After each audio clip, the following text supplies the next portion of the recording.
வணக்கம். இப்போ இந்த வீடியோ ப்ரெசன்டேஷனில் நம்ம க்ரூட் ஆயில் மார்க்கெட்டில் ஈவினிங் செஷன் எப்படி ட்ரேட் பண்ணலான்னு பார்க்கலாம். கொஞ்சம் சீக்கிரமாக தான் ரெக்கார்ட் பண்ணுறோம். ஏன்னா ஈவினிங் செஷன் அந்த டைமில் இன்னொரு மீட்டிங் இருக்கிற காரணத்தினால நீங்கள் பார்த்துட்டு இருக்கிறது க்ரூட் ஆயிலோட 7 நிமிஷம் கேண்டில் ஸ்டிக் சார்ட். இன்றைக்கி காலைல மார்க்கெட் ஓப்பன் ஆகுது 3547 ஓப்பன் ஆகி 3530 வரைக்கும் கீழே வந்து மார்க்கெட் வந்து ஒரு முறை 3560 பக்கமாக டெஸ்ட் பண்ணிட்டு மேலே போக முடியாமல் இப்போ தடுமாற்றத்தில் நின்றுட்டுருக்கேன். 2 ட்ரெண்ட் சேனல்ஸ், ஒரு ட்ரெண்ட் லைன்ஸ் வரைஞ்சிருக்கிறோம். ஒரு ட்ரெண்ட் சேனல் இந்த பாத்தை நோக்கி போகுது. இதில் முக்கியமாக கவனிக்க வேண்டியது இந்த லோயர் பேண்டை, சரிங்களா? லைனை கரெக்டாக ஃபாலோ பண்ணுங்கள், கன்ஃபியூஸ் ஆகிற தேவையில்லை. எல்லா ட்ரெண்ட் லைனுமே இந்த இடத்துல வந்து கன்வெர்ஜ் ஆகுது. நேற்று இதே இடத்துல தான் இருந்தது.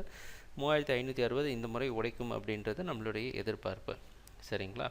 இதுக்கு என்னென்ன கண்டிஷன்லாம் தேவை அப்படின்னு பார்த்தோம்னா, இந்த ட்ரெண்ட் லைன் மட்டும் வரைஞ்சிருக்கும். அந்த ப்ளூ கலர் ட்ரெண்ட் லைனை உடைக்காமல் ப்ரைஸ் வந்து இதுக்குள்ளே ட்ரேட் ஆகலாம். இந்த ப்ளூ லைன் இருக்கு இல்லையா, இந்த லைட் ப்ளூ லைன், இதை உடச்சிட்டு மார்க்கெட் மறுபடியும் மேலே போகிறப்ப அதில் கொஞ்சம் ஸ்ட்ரென்த் வந்து 3560 உடச்சிட்டு மேலே போகணும்னு எதிர்பார்க்கலாம்.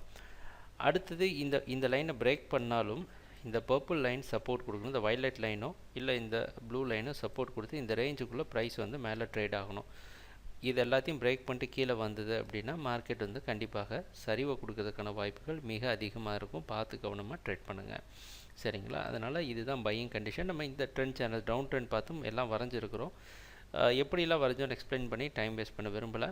ஸோ இன்றைக்கி மார்க்கெட் வந்து பையிங்க்கு சாதகமாக இருக்கும் அப்படின்றது எதிர்பார்ப்பு. பட் இன்னும் எதுவும் ரொம்ப தெளிவாக தெரியல. பட் அறிகுறிகளை பார்த்தா மார்க்கெட் வந்து பையிங்க்கு சாதகமாக இருக்கிறதுக்கு தான் வாய்ப்பு அதிகமாக இருக்க மாதிரி தெரியுது.